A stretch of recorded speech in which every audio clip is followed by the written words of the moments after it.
The indirect method of preparing a statement of cash flows begins with net income. We are basically reconciling the accrual basis to cash basis when we're looking at the operating section of the indirect method. Let's take a look at the adjustments. At the very top of the statement of cash flows under the operating section, you'll begin with net income.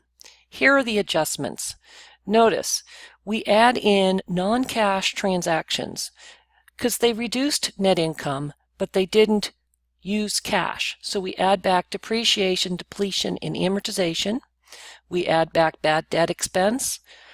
We add the loss on sale of long-term assets, and we add back any unrealized losses on the trading securities. We add decreases in current assets and increases in current liabilities.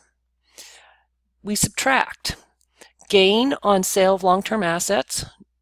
Notice we added the loss, we subtract the gains. Likewise, we subtract the unrealized gains on investment trading securities.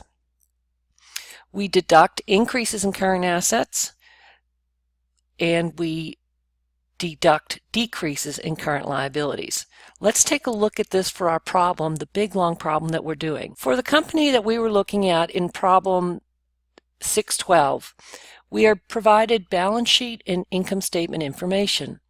We take net income from the income statement, then we find our depreciation expense. We look for any gains or losses and don't see any. Then we go to our balance sheet information. We look at all current assets other than cash and current liabilities. We compute the increase or decrease in any of these accounts, and we go ahead and either add or subtract as needed.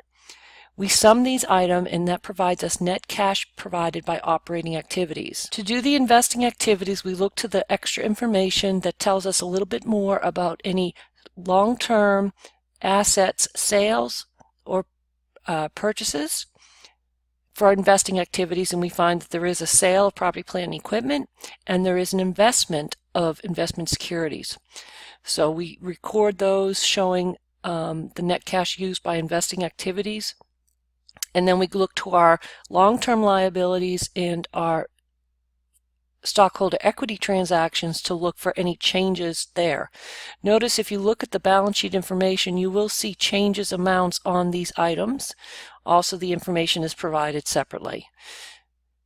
And so we are able to finish up the indirect method of statement of cash flows.